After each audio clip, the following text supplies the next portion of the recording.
Be thorough. If you want thoroughly to come to school.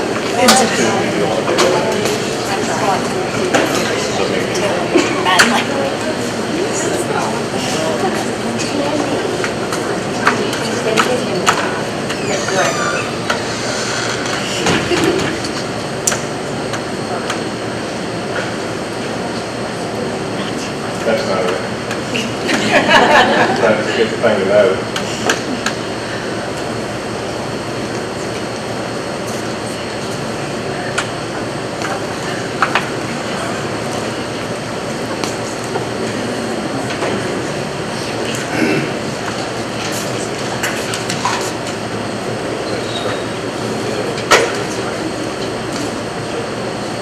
All right, here's our simple plan, our mission, which is pages, positive achievers, growing in excellence and success. Our goals are basically West Marion will provide each and every student, faculty, and staff member a safe and secure teaching and learning environment that will ensure a 21st century similar to the same as district. The one primary thing that I explain to all parents and students when they come in, our number one focus is safety and health above academics. If our students don't feel safe, don't feel secure, they aren't healthy enough to come to school, we will have poor attendance, they will not perform as well, therefore that is our number one priority. My parents do not question me about it. They respect that and they appreciate it. Their number one priority is their kids' safety when they come to school. Our second priority is their academics. West Marion students will have attendance rate, top attendance in the schools. We'll continue to have an identification of proficient and strive towards becoming a distinguished school based on the Kentucky State Assessment and KDE requirements. Now notice I didn't put CACS, K-Prep. Each year it's going to change. So each year, depending on what the state's requirement is, we continue to still be higher than what the state requirements are, be a proficient school. Continue to set high expectations for our students. We don't want to just be what the state wants us to be or requires us to be. We want to be above that. WMS will improve its proficiency score from 52.6% to 76.3% by its GAP score by 43% to 71% in 2017. These are the different goals that they were talking to us about improving on in writing in our new CSIP, which is a totally different new thing. It could be 50 to 60 pages to 100 pages. But I'm going to summarize it for you. Our mission can-do attitude is kids come to school and they have a good attitude, they want to work hard, they want to try their best. We continue to inspire them and motivate them to want to overcome the different things that they have come across or the barriers they've come into their life. From pre-reduced to having possibly illiterate parents or coming from foster care or not knowing who their parents are, or parents not having time to sit down and actually do reading with them or actually read with them. Our focus is to continue to let them know that they have the good attitude and the positive. When they come to school, they're safe, secure. They have people that love them, that care for them. That goes back to that relationships and that relevance. Then it goes into the whole point, the rigor, which is usually the last part that you have to focus on. Those are our belief statements. Here's some different pictures of the different things that we do throughout this entire school year. This is also incorporated into our program reviews. We have career day where our fifth graders develop different career projects. They do them on PowerPoints, posters, or anything else, and they go around and present them to all the rest of the students in the entire school. We have Constitution Day, where the fifth graders also learn stuff about social studies. Then they present those things, not just learning it and applying it for an assessment. It's about application for real life issues and situations. Fire safety, where we bring our local fire department, everybody else in, that comes in and teach our kids about safety and what to do during a fire, not just at school or at home. Our Veterans Day, our local Veterans Guard, we have an awesome Veterans Guard, probably some of the best in our state, that comes around and does anything you ask to do to show the respect for our country and everything, everyone else that has fought for our country. Candy grams this year, we did some different things with economics. That was an area that we needed to continue to improve on. Our fifth graders worked with other students and parents, students, paid a quarter for certain treats and whatever else, and actually got cards and candy for Valentine's, and it was actually sent out. So they actually got to learn really what an assembly line was and realized that's not something they really wanted to do, but it was a good real life. But it also comes back to, this is a real life situation that, yeah, they might not have done well on an assessment on certain things, but this is what real life is.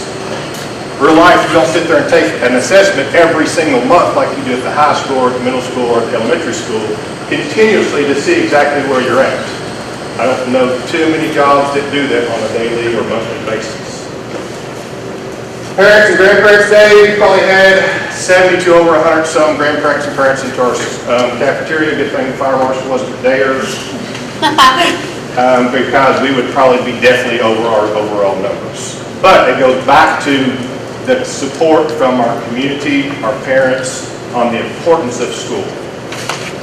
And we actually took our second graders up to the Lexington Legends game.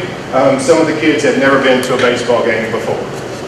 Now, their attention span wasn't very long for the game for baseball, and the Legends also lost, but they got some free little balls. They got a foul ball, and they got them signed and everything else. So this is good experiences that some of our kids who don't get to participate in sports, don't sometimes even come to level, actually got to have an experience that they continue to talk about. Now, all of our field trips, even though they're not really considered educational field trips, are still educational field trips. Teachers have to write down the standards and everything else that they're going to be implementing into their lessons, and they actually do it in their instructions and assess the students on actually what they learn. So even though according to our budgets and our operational units and everything else, you might say they're not instructional field trips, but at our school they are instructional field trips because kids learn from it. Students caring for others. We had a teacher that retired. Our students who are former students put together.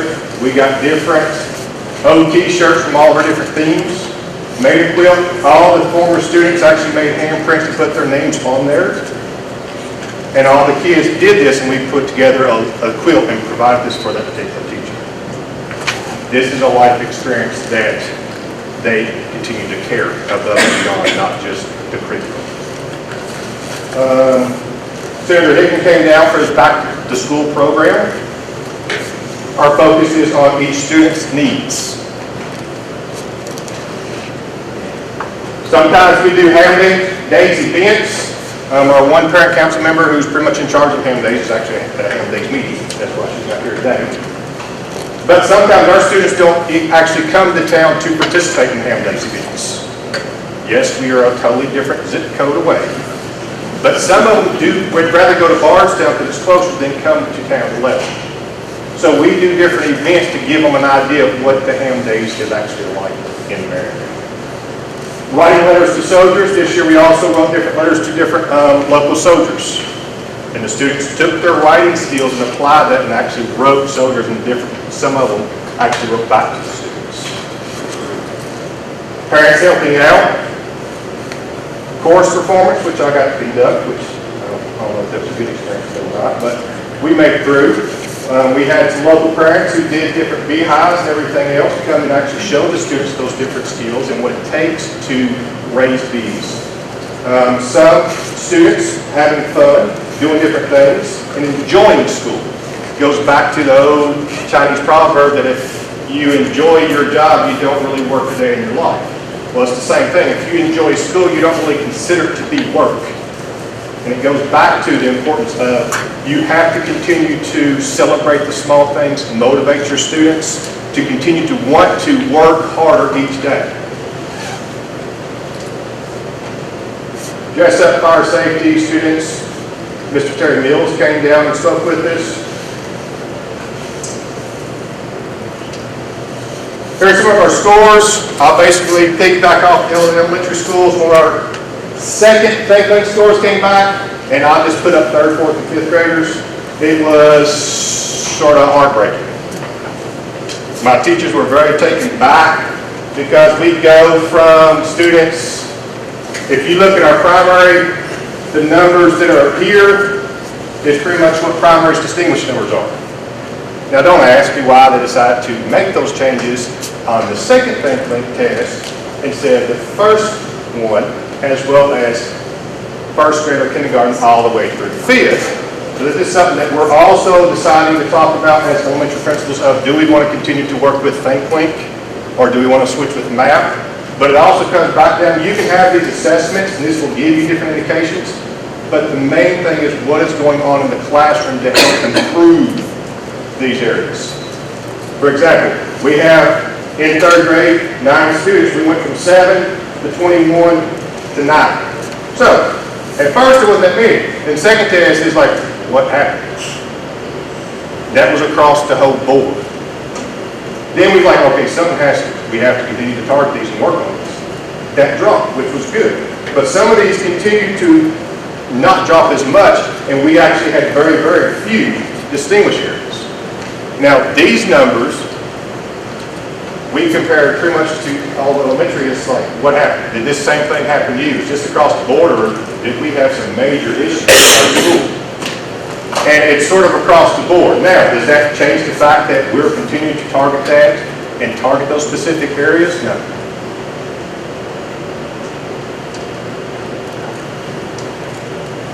Continue to work on students moving from novice to proficient and distinguished. 4 or 5 years ago, when our focus was 0 novice, that would have only improved our score by 1%. So it's not just about removing novice, it's about improving everyone growing. Because it's not fair for a kid to be distinguished and you target everyone else at the lower level and they don't make growth. The new K-Prep assessment talks about individual growth.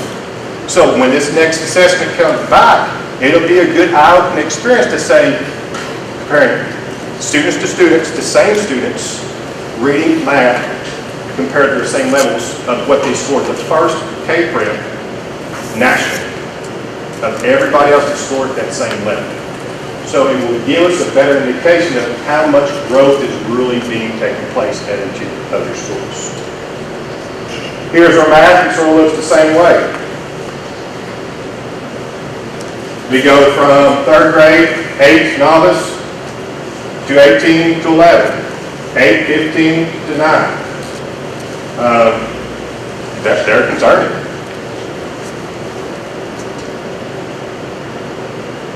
But it also comes back to some kids.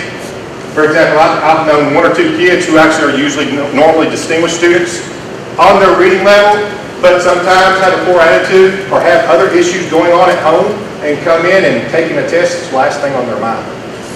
And they bomb the test. That goes back to the relationships you have with your students. And I sat down with the particular student and say, look, this is not what you can do. This is not what you're capable of. And it comes back to their attitude. So if you don't do different awards or do other programs and everything else to help motivate all of your students for the growth they're making, you're going to see more drops from this area. You might see this improve some, but you're going to drop, which is probably 70 to 80% of the majority of your school's population that is above novice.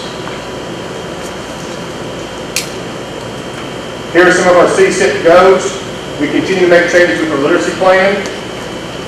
DRA running records. We do not, and I explained this to parents left and right, we do not just use one assessment to determine if your kid is not on reading level, on grade level, or if they're really struggling with a particular thing. We use DRA assessments, we use running records, we use ThinkLink, we use chapter tests, we use a variety of different things. And look at everything and say, is that the same across the board? Or did your one student not perform real well on one, but actually improved on another one? So each kid is different. I can speak, I struggled in school. I was not a good test taker. But our world is set up in the fact that you have to take certain tests and score a certain score on. When you take your driver's test, you have a manual, which is our curriculum and our standards, that we teach to. So when people say, are you teaching to the test? Yes. But when you take your driver's test, those things, questions are pulled from that manual. The questions from K-Prep are pulled from the curriculum and new standards. Writing at each grade level, continue to focus on the new changes. The state changes how the game is played, so we have to continue to change in order to perform well. If we teach our kids how to play basketball, but then they put them on a football field, and you don't teach them the new strategies and the new rules to the game, you're not going to be successful. Higher level of Bloom's taxonomy, sort of the same thing some of the other ones we're talking about. Read 180, we're continuing to work on those particular students, and those scores are not based on ThinkLink sometimes as much as SRI scores, which is Scholastic Reading Inventory, which is what the Read 180 is targeting. For example, in our 5th grade, we probably have 10 to 15 students that are 7 or 8 that are on below basic reading level, and about another 7 or 8 that are on basic reading level for the SRI, which is your Lexile scores. 7 to 8 of those that are below basic, the majority of them actually already have an individual learning plan. Some of the other ones, we've already got an extra year to see if that would help them. We've also done in-school RTI, ESS, daytime ESS. We've sometimes tested them and screened them for special ed to try to get them extra help, but they're not far enough behind, according to state standards, to get any extra help. And some students, we've screened them 2 different times, and they might miss it by 1 or 2 points. Then it comes back down to sometimes their IQ of what are they capable of doing, and they're actually, some of them are actually outperforming their IQ. That we have to continue to look at each individual student. Some of those students that have some of the IEP are working above and beyond what they're actually expected to learn, but some of them, they're not going to be on a 5th grade reading level, ever. But you have to know each individual kid. To say that holistically that every single kid will be on the reading level, it's not realistic. Can this kid who is at this reading level can get these strategies and continue to make growth? Yes, that is important, and that's what our individual learning plans do, and it's target specific goals based on what that kid's ability levels are. ThinkLink assessments, short answers on demand. We do ESS before school, after school. We do ESS daytime waiver. That is targeting 3rd, 4th, and 5th grade students who are novice and apprentice in reading and math. So we do that during the school day. I hire 2 extra people to come in to help out. Then this year, I've had my related arts people from 2 until 3, just in case we don't continue to get the funds that we need from year to year to year. And if you notice at the meeting that you are at our school, I continue to target and focus on ESS funds. Because if we do not have ESS funds, it's very difficult to continue to provide those struggling students the extra help that they're needing. But we've also went ahead and did that from 2 o'clock till 3 o'clock. I have my related arts people work with other students who are getting daytime waiver, ESS before school, after school, and they're also getting another hour, 1 or 2 days throughout the week, of more help above and beyond in the areas of reading and math. Now we're going to make some changes to that, but I also put that in place just in case we don't have any ESS funds. What else can we do with the staff that we have to provide our students with more help and assistance that they need? Positive incentives, we've been working on doing Fun Fridays, Accelerated Reader Trophies, Christie monthly goals, where each month the students who are continue to meet their goals, continue to be successful, we let them know that we're proud of you. Continue to set those higher goals and continue to meet that, because if you do that, 1, you'll be on your reading level, you continue to meet those goals, you'll be able to read higher level books. When you get to middle school and high school, you'll be able to possibly get a higher ACT score. Now it also comes back down to, is every student college bound? No. Is every student capable of getting, when I say a piece of paper, college certificate, technical certificate? Nowadays you have to have some type of certificate. Plumbing, electrician, carpentry, construction, in order to be able to do anything. A long time ago you didn't have to have it. It was a trade that you just picked up by different people. So it's important to find those students and what they're capable and their likes and dislikes and get them in those different career paths. Moby Math is a new math program we're starting this July. We're continuing to see what else can we do to implement that a little bit better. So we're being used consistently at each grade level, and students setting individual goals based on their assessment that they're putting in charge of themselves, keeping charts and saying, okay, I did this well on this chapter test. I want to set myself a goal for the next time to see what else can I do differently. Benji, multi-math.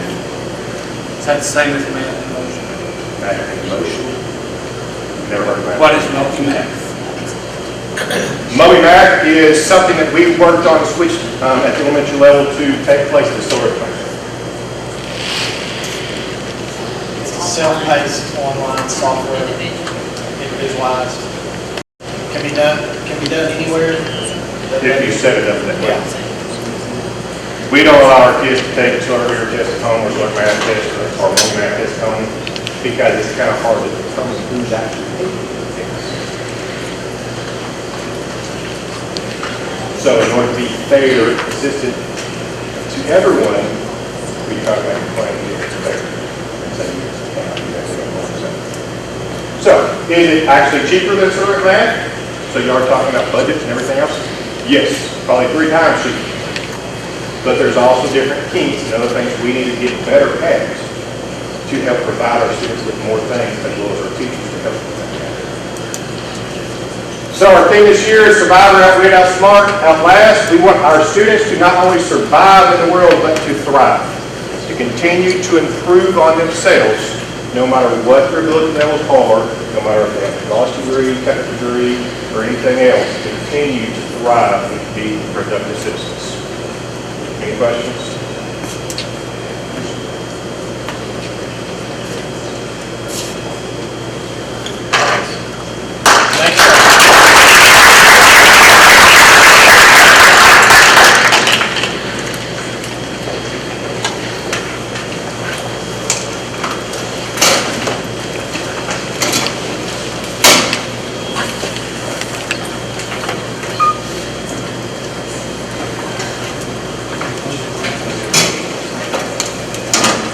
As always, again, I thank you and appreciate your time and effort to come together like this and share with each other. I know it takes a little bit of time, but again, if you take anything home with you tonight, anything at all that you borrow or show or are willing to think about from another school, it's been worth your time. And I can tell you, for us at the district level, even though we talk to each other individually by school, it's kind of nice to sit here and hear the whole thing done at one time. The other piece, that you may not be totally aware of this, although I know those who are up here speaking and presenting were, this will go out countywide over Channel 6, and so it gives those folks that we work with and work for an opportunity to hear and see what's going on. They don't attend your council meetings frequently, if at all. They don't attend board meetings frequently at all, but I can tell you, they do watch Channel 6, they read the paper, they look at your websites, they pick up information wherever they can. And this is just another good way to put that out there. I know Stevie will do a really nice job writing this up for us, and we'll get as much positive listening out of it as we can. And hopefully you go out of this with something you can take back to your school district and improve from. At that point, I'm going to turn it over to the chairman. I'd like to, before we wrap up, I'd like to ask a general question on the elementary schools and the middle schools. I have 2 questions. One is, do your students that are reading below level, do they get individual instructions? Do they what? Individual instructions. Yeah. Yes. It's called literacy groups, reading recovery, DRA, running records. Okay. Smaller groups, when you have 4 adults in there, about a 4 to 1 or 5 or 6 to 1 ratio, kindergarten, first grade, sometimes second grade levels. Is a classified or certified person? Both. Both. Okay. And third question is, how much time per week do these individuals need to increase the reading level? How much time per week do they get individual instructions? Right now, most literacy groups in the district are pretty much based on 30 minutes, Monday through Thursday. Then you also have each day. Yeah, okay. Well, that's literacy. I mean. Then you have Then you have. above and beyond probably another 45 minutes to possibly an hour of reading instructions. Okay. Plus daytime ESS, plus if the kids are in Read 180, that's 90 minutes. So, depending on the program, they're getting 30 minutes of leveled literacy, They could be getting another 30 minutes of interventions. They could even be getting another 30 minutes of daytime ESS on top of that, or after-school ESS or before-school ESS. So, I mean, literally, when a child's reading below grade level, we layer every intervention that we can qualify that child for or get them there for. Does anybody have any remarks? Thank you. I do, and then we'll close the meeting. I'll be brief. I'm absolutely, undoubtedly, totally disappointed in this get-together tonight. Completely. Because it did not turn out like I thought it was going to. I thought we were going to talk about what we've achieved since last time. Now, I did hear a lot of statistics from you all, different schools, and what you've done here and what you've done there. But I see what happened is it got into a reading meeting. I made the comment at several meetings past that I would like to see us have every child on grade level. And I made a suggestion that we do a pilot program in one of our elementary schools to achieve that. But I see what's happened is I've touched a nerve. People are taking it personally. I've criticized. The schools aren't doing their job, according to Michael. That was not the intention whatsoever, and to this day, that's not what I'm doing. My intention was to get more instruction, more help in the school, more teachers, more aides. That was my intention. Nothing else than that. Benji's already told us all here just a minute ago. It's unrealistic for us to even think that we can get everybody on grade level. It's unrealistic. I don't understand why the elementary schools are at 5 and 10%. By the time they get to the middle schools, they're 40 and 50%. I don't understand that. I ask you all next time that you all present something to this board that you would please talk on my level. Don't talk to me like you're talking to each other during the day, because I don't understand all the jargon. And I've said this for the last 2 years. I'm disappointed in this meeting. I hope the next time we get together, we accomplish something. We accomplished nothing tonight. That's all I have to say.